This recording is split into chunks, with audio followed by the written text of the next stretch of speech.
Here we are with another stable skill this morning. We are discussing sugar beet pulp this morning and how it's fed, how you prepare it, etc.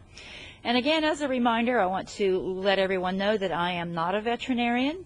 I am not a horse nutritionist, but I am an experienced horse person who's been around the barns for many, many years.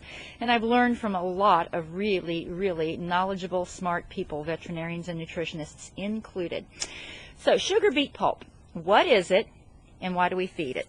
Well, what it is the end of the processing of sugar beet for sugar.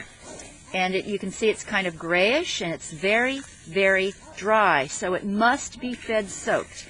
If you do not soak your beet pulp, you are asking for big time trouble. So you must soak it. And we're going to discuss all of that. How much do you start with? As with any kind of food stuff, you always want to start with a very small amount, maybe 1/4 up to 1/3 of what you estimate will be your end amount. And feed that to that horse for a period of, I use 5 days. And if all is well, no signs of any kind of intolerance or allergy, then I can reduce whatever else I'm feeding him and increase by 1/3 again. So it would take me about 2 weeks to switch over a feed or to get a horse used to introduction to a new feed stuff. So how much do I feed? Well, my horses now get a half of this, it's just a normal 3-pound coffee can. Some cans are slightly smaller, so you have to pay attention to that. And you can, you might be able to see, there they are, I've got little markings on there. The big dark marking is my current amount per horse.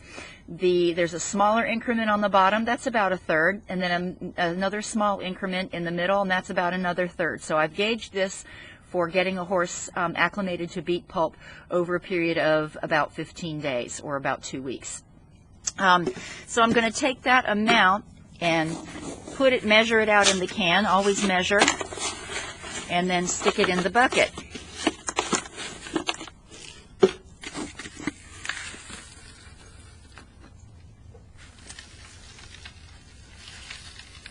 Okay, so I'm going to start with my small amount.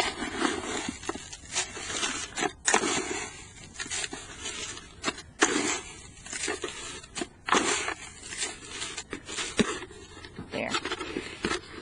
And put it in the bucket to soak. How much water do you add with beet pulp? That's a really good question. You want to add at least the same amount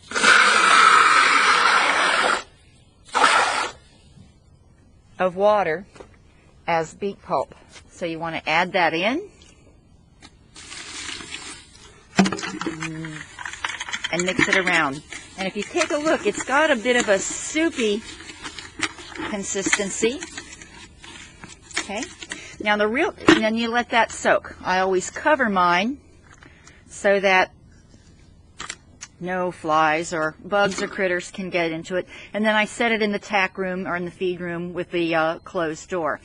Here is beet pulp that has soaked overnight. This is one full can that's been soaked. I've gotten to where I don't measure the water out, but I feel it by its consistency. And this beet pulp, you can see the texture is quite different. It's moist. I can even squeeze some of the water out, which is a good thing.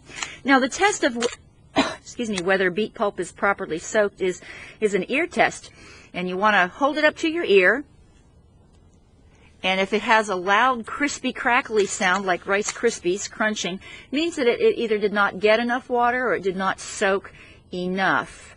Okay, so this sounds, I don't know if you can hear it. Probably not, but it sounds pretty calm, pretty quiet. So it's soaked a good 12 hours and it received a lot of water. And you want to soak beet pulp at least 2 hours. How long you soak it sometimes is going to depend on your weather too. If it's very, very hot or humid, you may not want to soak it a full 12 hours. You might want to be closer to the 2, 3, 4 hour line for soaking your beet pulp. I use this in all my horses in the winter as extra fiber for them. It's moist, so it aids in digestion because it's wet. It's very good for old horses who are hard to keep weight on. who have difficulty chewing. I have a 23-year-old and a 31-year-old, and chewing is a bit of a difficulty for them. So they like this. I mix their grain with it, and it helps. It's good for all horses that are hard to keep weight on. It's in addition to your bulk and fiber. Sometimes hay can be hard to get, or it's expensive, and it's expensive in our area. So it can be used to kind of stretch the hay budget as well. It's a wonderful, wonderful old-fashioned kind of a feed stuff to feed. But again, make sure that it's soaked properly and that it's soaked long enough. And thank you for viewing.